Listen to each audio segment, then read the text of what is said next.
Oh, di na siya ma-open. Kailangan ng fingerprint natin.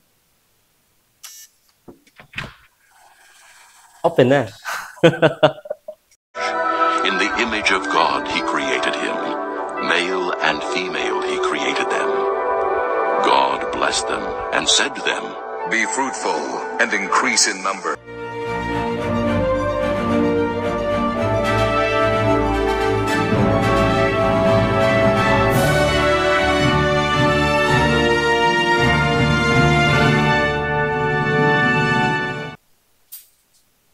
Hello mga Fruitful, this is Fruitful Gwapo Man and welcome back to my channel! Yay! So for today's video, ayun, since nasira po yung lock po ng pinto namin dito, ayan, so nasira na siya. And we need more security. Ayun, kaya bumili kami ng smart lock. So smart lock. So nabili ko po siya sa Lazada. So smart lock. So meron po silang dalawang variant, like yung isa mayroon siyang card, tapos meron din siyang susi, at meron din siyang fingerprints, maraming prints yun. So fingerprint, ito nabili ko ay susi lang at saka fingerprint, so 2-in-1. Yung other variant is for apat yung apat yung access po niya. So let's open this and let's install po dito sa ating, ayun, para more secure. Okay. Okay, now i-unbox na natin. So, ito po yung laman. So, meron pong manual. So, may English. Yan. And then, I think this is Chinese, I think. And then, ito po yung mga laman niya. So, oops. Ayan. So, meron siya, may wire. So, ito. So, doon sa picture, po nakita yung may mga fingerprints po dito. Ito yung, so, ano ba kaya ito? Okay. And then, so, lagay lang natin sa plastic para hindi magasgas. And, ayun. Then, ito po, other handle. Siguro siya mga ganyan. So, maya, install natin. So, siyempre, balik sa plastic. And then, so, mayroon pa isang box dito. Malaman ito. Diyan, ito na siguro yung mga accessories. Ayun, may tools na siya, may pang-apply na, may small na screwdriver, tapos mga screws. May screw din maliit dyan. And then, ito. So, check natin ito mamaya kung paano siya sa installation. Ito.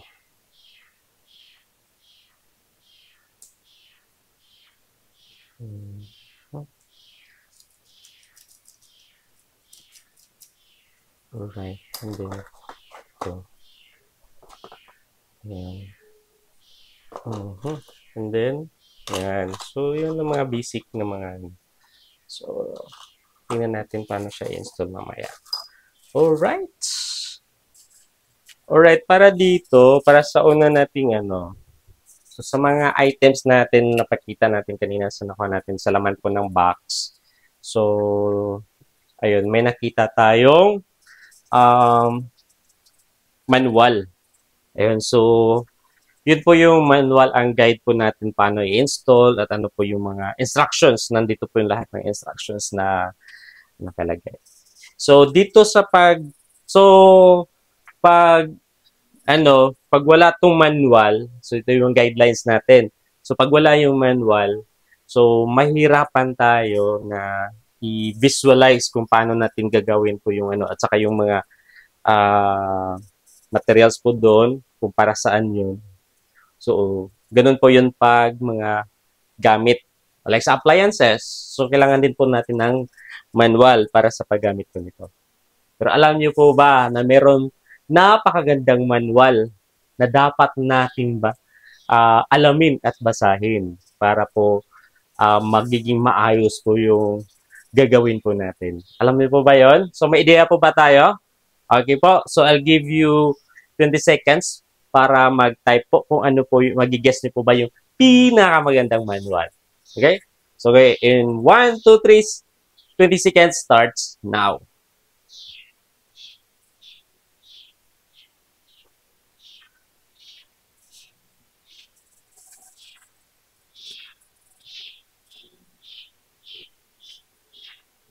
Alright. So, I think 20 seconds is time's up. Time's up. Is finished. So, ayun, papakita ko sa inyo kung ano yung pinakamagandang manual na dapat nating mabasa or dapat nating alamin. So, tantararan, tantararan, tarantararan. Alright, ito. So, ito ay Bible. So, napakaluma ng Bible ko, no? So, nabili ko tong Bible na to. Di mo man matanong, it's 2009. Yes, 2009. Or 2009, 2010. So, this year is 2024. So, 14 years old na po itong Bible ko. So, ayun. Ito ay, hindi rin matanong. Ang version po nito ay New International Version. Yung, 1984. Okay. So, 1984 po siya na version. New International Version. So, yun. So, nandito po pala. Ayan, 2010 ko pala siya na. Ayan, no. May pangalan po dyan. So, 2010 pa po itong Bible na ito. So, yung Bible, ito po yung manual. Saan po itong manual? Hindi lang po ito sa physical na buhay po natin, pero para po sa spiritual. Hindi ba kung walang manual, mahirapan tayo kung paano i-visualize yung mga bagay-bagay para gawin po yung maayos. At hindi po tayo trial and error. So, pag manual, nag-guide po tayo pag sinusunod po natin yung manual. So, ganun din po sa spiritual po natin. Pag sinusunod po natin ang laman po ng Bible, kung ano po yung nasa loob po ng Bible. So, hindi po tayo ma-trial and error. Kasi, alam nyo po, yung heaven at saka yung hell. So, dalawa lang naman po ang pupuntahan. Diba? Heaven and hell. So, yun din po nakasulat po sa Bible. Heaven and hell lang po yung pagpipilian. So, hindi po yung trial and error na pag tayo po ay napunta sa hell, ayoko po dito. So, gusto ko pong mag-try ulit. So, let me try ulit. So, replay. So, sabi nga po ng kanta po ni Jose Marichan, there's no rewind, there's no replay. The chance you've lost today will be gone. So, habang maaga pa, ayun, pag-aralan po natin ang Bible. At alam niyo po ba, meron pa po tayong self-paced study. Ayan, dahil sobrang buti po talaga ng Diyos. So, lahat po ng mga paraan para po tayo ay makapag-aral. Kasi alam po naman ng Diyos na tayo po ay sobrang busy po sa ating trabaho, pamilya, like yung mga nanay sa pag-aalaga ng mga bata, pag-aalaga ng asawa, paghanda ng pagkain, laba, ano pa ba? So, i-memorize, i-enumerate na po lahat yung ginagawa na pang ating nanay. So, kung meron man pong pinakabising tao dito sa buong mundo, so yun po yung nanay po natin. Tama po ba? Amen. So, yun. Meron po tayong pag-aaral para po sa lahat po ng mga busy na mga tao, like mga businessman. So, ayun, ito lang po mabanggit ko lang. So, meron pong passage sa Bible na meron pong master na preparing the wedding banquet para po sa kanyang anak. And he invited all his friends. So, in-invite po lahat. Pero nung nahanda na po lahat yung pagkain ng parte, alam niyo po ba, wala pong dumating. Kasi kanya-kanya po silang bibigay po ng rason. Kasi busy ako dito. May nabili po akong bagong lot. So, kailangan kailangan ko pong pupuntahan para ma-check po ito. Ayun. So, tayo sa ating, maihalin tulad po natin ito sa ating, yung parang reality or yung fulfillment. So ito po yung parang parable po siya that time. So binanggit po ito ni Jesus that time po sa passage. Pero dun, meron po itong katuparan. So lahat po tayo ay inimbitahan po ng ating Diyos para po tayo ay mag-aral, para pumasok po sa kanyang kaharian. Ayun po. Pero ayun, meron pong mga dapat po natin gagawin. At yan po ay aalamin po natin sa Bible, sa pag-aaral po ng Bible. So, yun po doon. So, wag po sana natin, hindi po tayo matulad or di po tayo ang magiging reality po ng mga tao, yung mga friends po na in-invite po ng master sa kanyang wedding banquet na prepared for his son. Pero ang nangyari po ay may kanya-kanya po silang mga business. Like busy sa business, busy sa ganito, busy sa ganyan, busy sa ganito, ganyan. So, ayun, dapat magbigay po tayo ng oras para pag-aralan po natin ang Bible. At ayun, dahil mabuti nga po ang Diyos, nabanggit ko po kanina, sobrang buti po ang Diyos para sa atin. Ayun. So, binigyan po tayo ng pagkakataon para mag-aral po sa sariling oras po natin. So, yun po natawag na self-paced study. So, kung gusto niyo pong malaman at gusto niyo pong mag-enroll, so napakaganda po mga lessons po doon sa self-paced study na yon. So, mag-message lang po doon sa ating, ngayon, mag-comment lang po tayo. Okay po, proceed na po tayo sa ating door lock. So much for that. So that mga kailangan din po natin so kailangan po natin security. So secure din po natin yung ating chances para makapasok sa kaharian po ng Diyos. So ito po yung dapat natin ma-check lahat after natin ma-open ang box. So na-open na natin yung box. So check po natin kung present po ito lahat. Okay?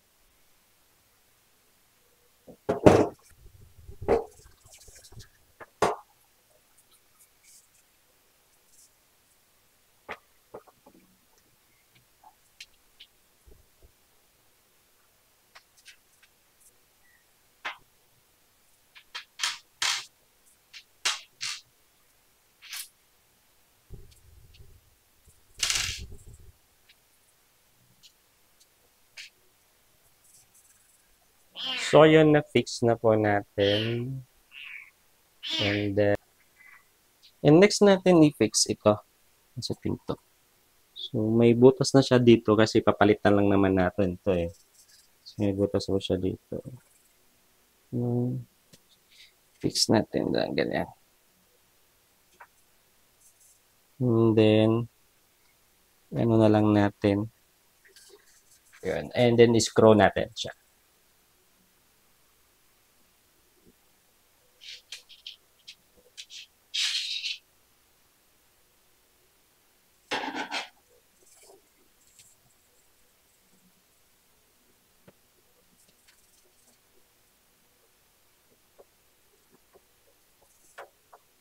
Alright.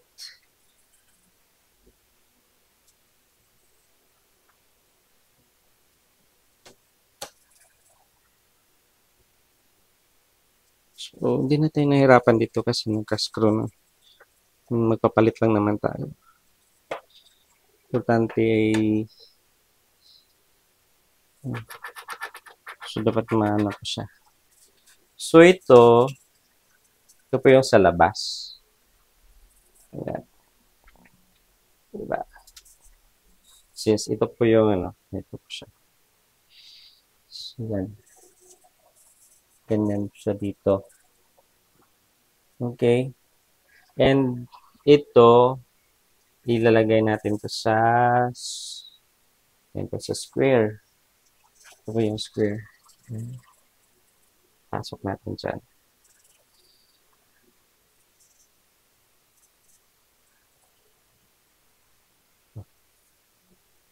Yan.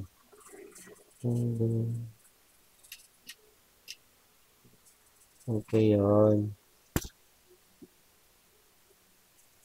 Yan, ganyan. And then,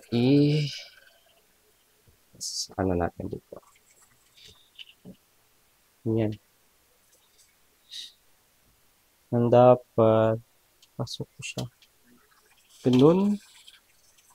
Pero dapat siya ganun. Ayan, ganun.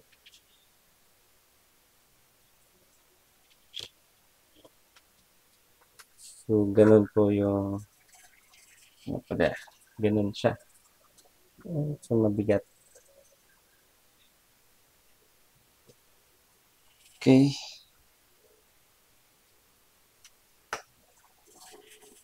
Okay.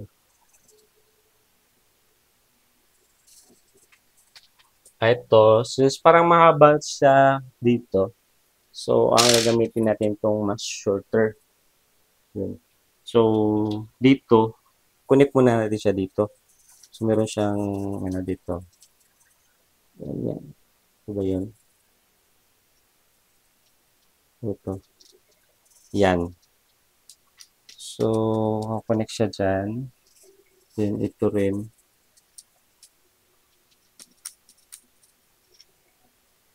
Yan. Bago siya ipapans. So, ganito yung nakaano niya doon sa ito. So, insert natin siya dito sa yan, dyan. May butas dyan. Insert natin. And, natin siya doon sa butas. Ayan. So, dapat, yan, ganyan. So, meron siyang ano dito. And then, yung dito, yan, hindi naman yan sumatanggal. And, ito, may screw dito. So, tatanggalin natin to. So, gamit yung screwdriver na provided. Ganyan. Ay, di pala. Mali. So, ito maliit. So, may screw dito. Oh, di ba nahulog? Hulog siya. So, dito.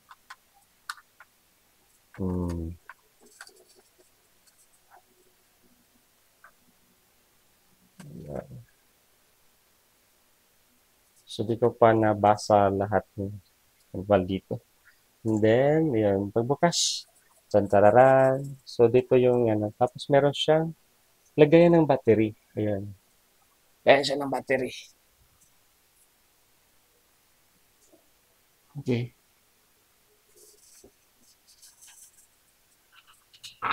So, lalagay natin siya dito. Like, insert natin yung, ayan. And, yun.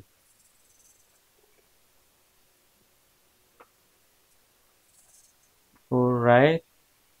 Tapos, yung screw, may screw dito. Ito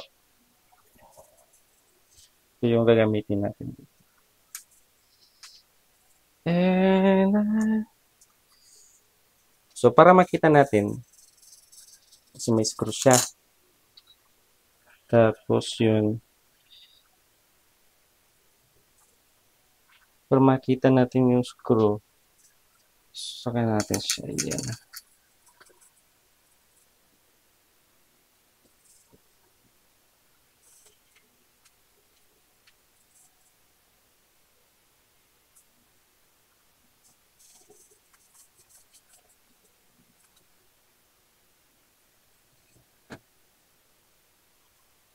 Every time.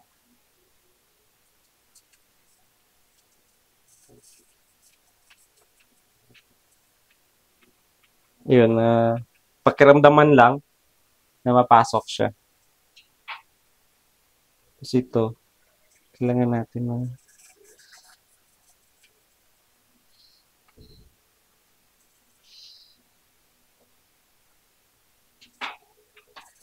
pakiramdam.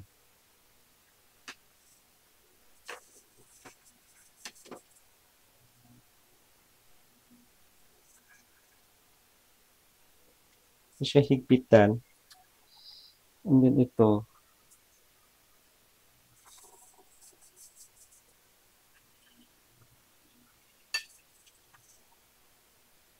hindi siya higpitan.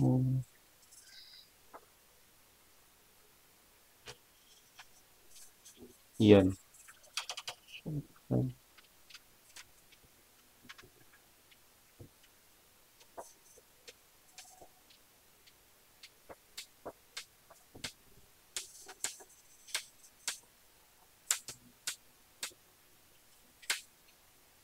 Para makapit talaga siya.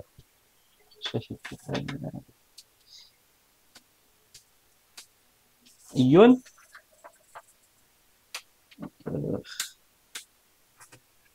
Ayun. Wow. So, ganun. Okay, next is, yun. Ito ay ilalagay dito. Ano siya? Ganito. Yun. So, dapat lang yung ano magsaktak. Magkatugma. Ganyan. So, yan. Alright. And then, installan ng, wala katagal nun. Installan ng 4 na AAA na battery. So, plus, you can run plus and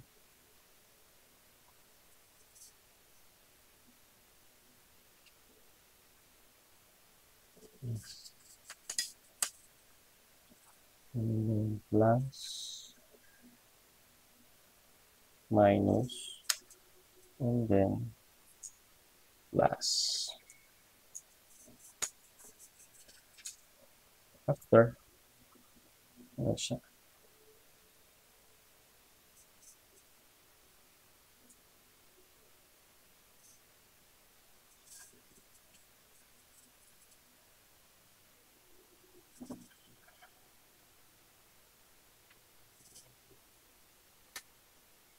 Tapos ganyan.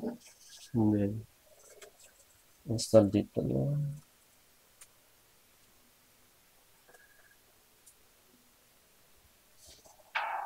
Scroll.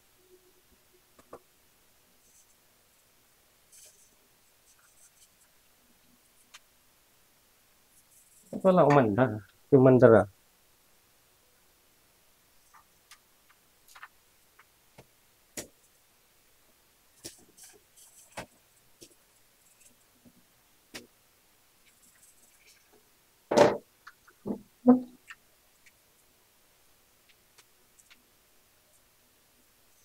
Ay, di na siya nag-on. Pero dito, di na siya nag-ano, like, ganyan. Di na siya nag-lock.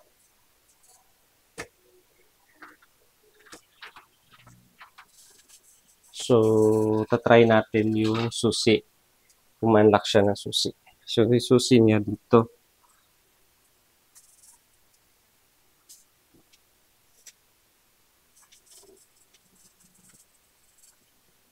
Oh.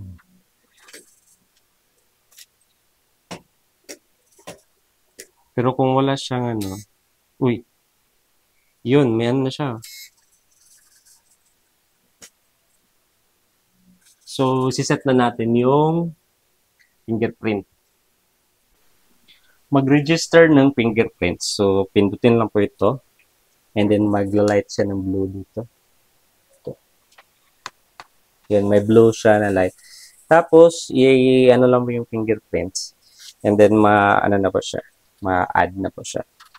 So, dito po, yan. And then, dito. So, pag ano po siya. So, tatry natin.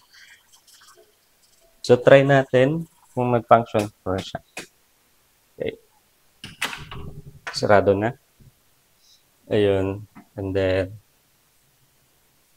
so, pag wala siyang ano, hindi siya naka-open.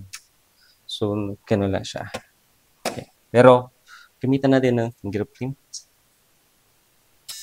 Tumutong siya. Alright. Open na. So, pero pag ano, after ano, yan. So, lock. Tapos, open. O, diba? Secured! O, yun. The secrets of the kingdom of heaven.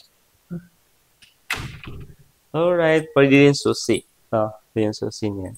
So, Pag lobat yung battery, pag ganun, open na siya. Diba? So, amazing. Tanggalin yung susi. So, hindi siya ma-open. So, kailangan ng fingerprint. Alright.